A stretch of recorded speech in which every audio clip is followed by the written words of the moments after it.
Come on. No, I said, I just got word. One of the nephews just came back to the prison from the Justice Center, and it does the heart good to hear this. But he say there's a lot of support down in the justice system for you. Some guards that I grew up with, sometimes that they turn out to be guards, but still it is. But they said a whole bunch of other inmates down there from L.A. nearly stayed on Cold Bridge, and a few other people that we grew up with. So it felt good to hear that. Yeah, that makes sense.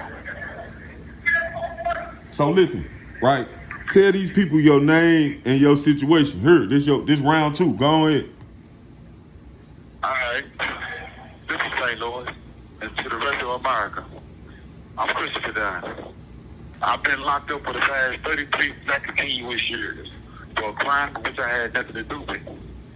I can take you all the way back to May the 19th, 1990. One which on the west side of St. Louis, which is known as the Wells Goodfellow community. A young man was shot and killed. A young man, I had no idea he even existed. I've been known from a man in the moon. When I got locked up, I didn't know nothing about Crips, blood, nothing like that. That stuff was so foreign to me that it was ridiculous. But the neighborhoods that I come from, both of them, started claiming these groups. From the Cavity Courts to the Horseshoe, from the Doors Webbies to the Blue Mines, from the JVL to Old Violent Places, to the Towers, to you name it. I grew up in those neighborhoods. But just because I grew up in those neighborhoods doesn't necessarily mean that I was a hood. I didn't drink alcohol. I didn't smoke drugs. I didn't even shoot drugs. Sure, I had friends who lived that life, but that was them. Who was I to sit there and question how somebody else lived their lives?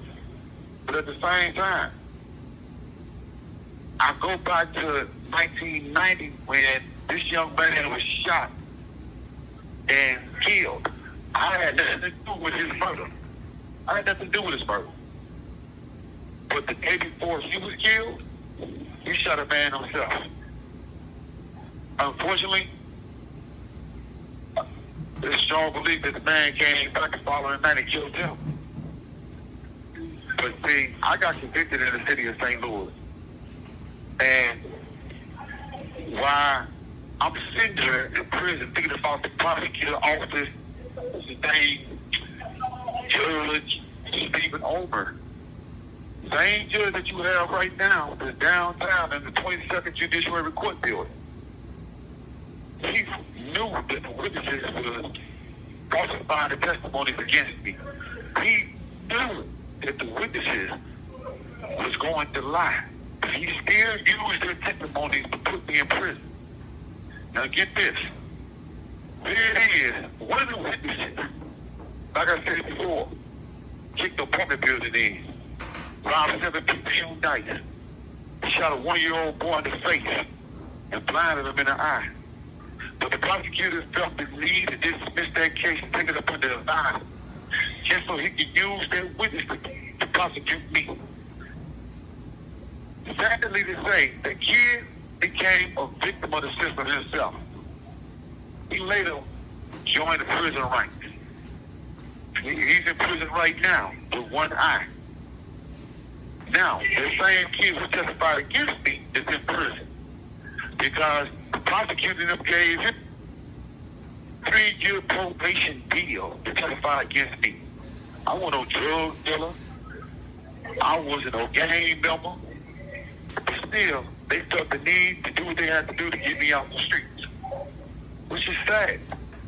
But this is the politics of St. Louis. Now, some people ask, why? Why did they put me in this situation? I asked the same question for the first 28 years. I didn't know. I could only speculate. But in 2018, I was given an evidentiary hearing at Texas County Court.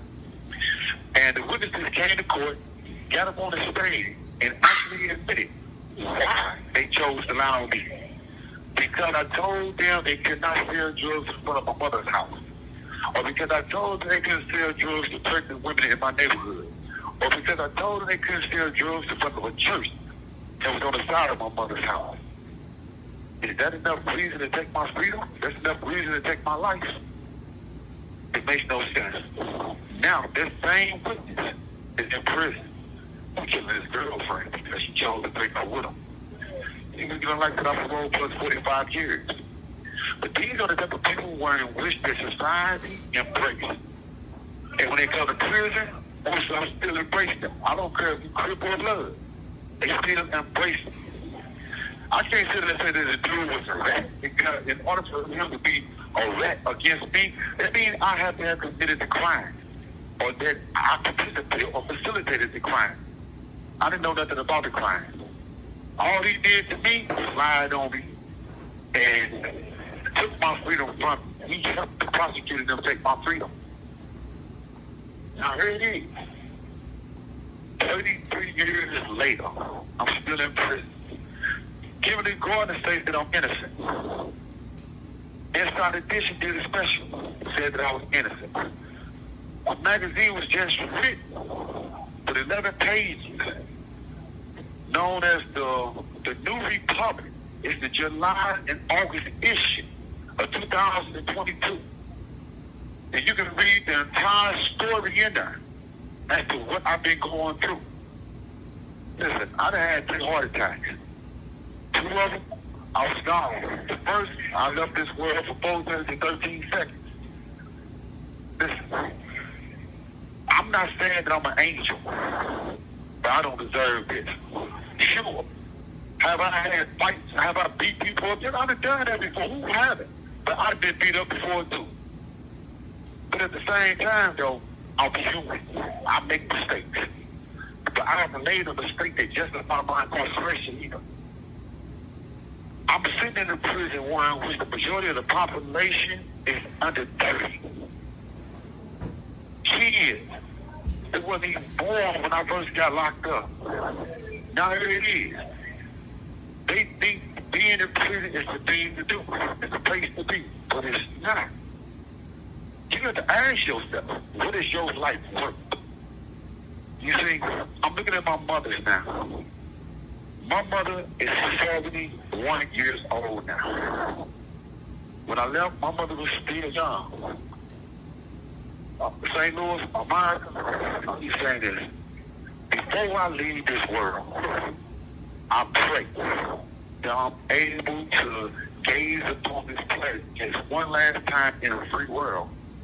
I wish to see the dream that was denied to me 33 years ago. That's all I had. And right now, I need the majority of your help. If you can call Ms. Gordon, Kimberly Gordon, downtown St. Louis Circuit Attorney's Office, and ask them to push my case forward. To take my case to a circuit court judge and ask that judge to give me a new trial. I met all the requirements that was needed for a new trial. Texas County judge already said that I'm actually innocent. The witnesses who put me in this situation came forward and admitted that both of them lied on me.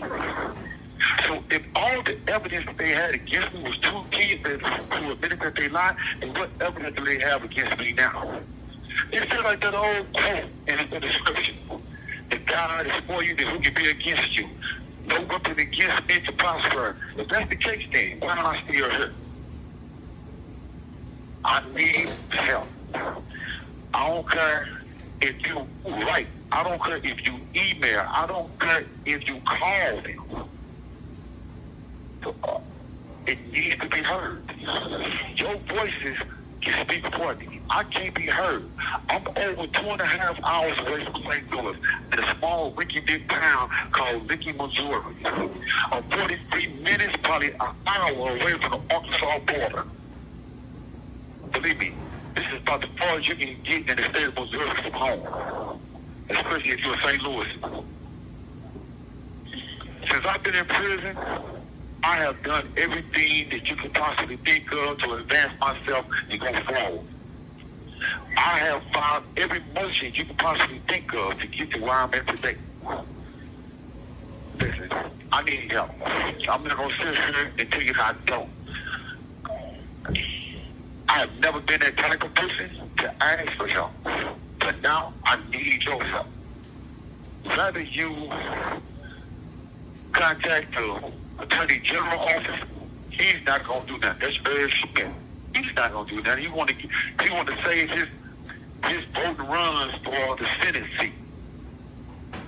I don't want to turn this into a political issue. I don't want to turn it into a Democratic liberal issue or a Republican and conservative matter. This is not a red or a blue issue. This is an issue about what's right and what's wrong. For a Circuit Attorney's office to just put me on hold when all I'm really going to have to do is just either say, dismiss the case, or either give me a new trial. That's all she has to do. And they gave this woman the judiciary authority in 2021 when they filed what is known as Senate Bill 53. Senate Bill 53 gave all civil attorneys in the state of Missouri judiciary power to either reverse certain cases like mine or either to just give them a new trial. Senate Bill 53 became what is known as the Missouri Statute 547-031. Now, I'm saying this. When you talk to Kimberly Gardner, if you talk to any legislator, if you talk to your mayor, your alderman, I ask them, is it right for me to be in prison after I was declared innocent? But there's no other case in the United States that needs attention, and this is that case that needs attention. It needs to be heard. And I'm asking you right now, if you can help me be heard. I want to thank you all for listening to me. And I appreciate it. And hopefully, in time, I will be able to walk free with you. But if I don't get the chance to see the world again in this life, I want to say thank you. And I truly do appreciate you all. Signing off. This is Christopher Dunn. That's it, gang. That's all you want to say?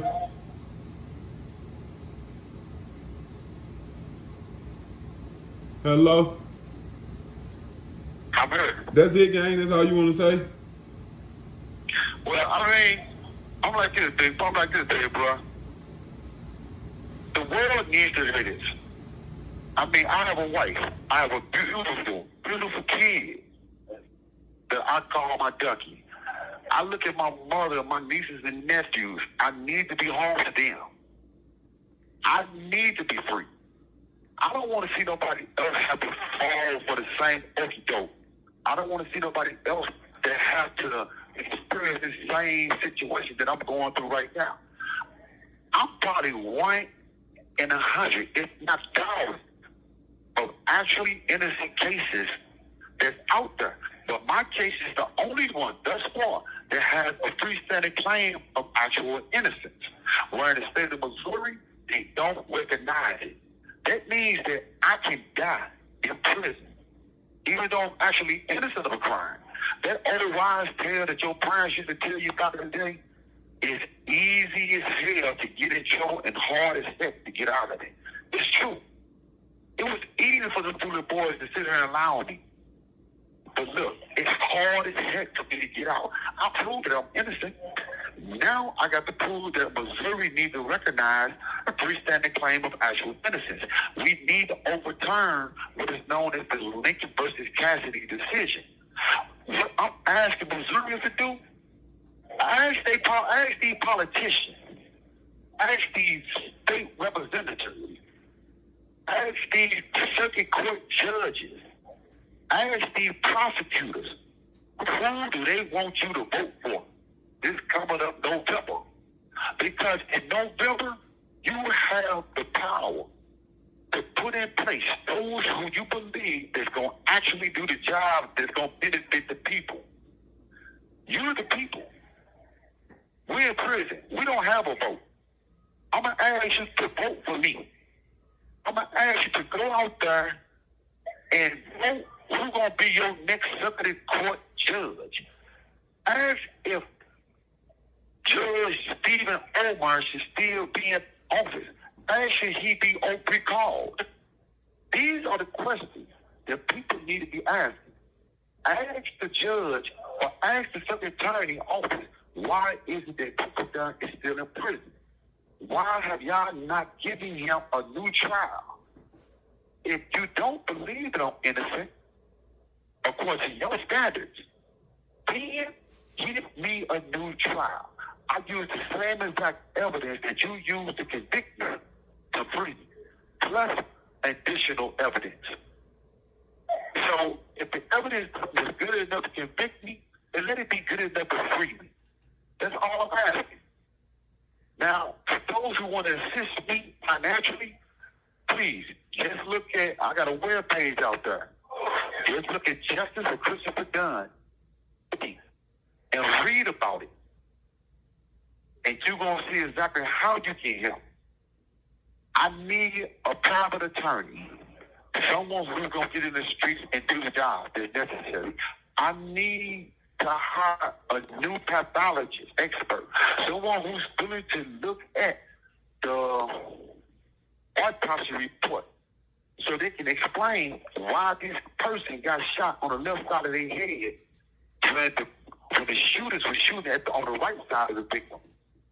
I need to hire me a crime scene reconstructionist who will be able to explain in detail so they can show the public that it's virtually impossible. Sure, witnesses admitted that they lied on it, but we need to show you that they lied and how they lied.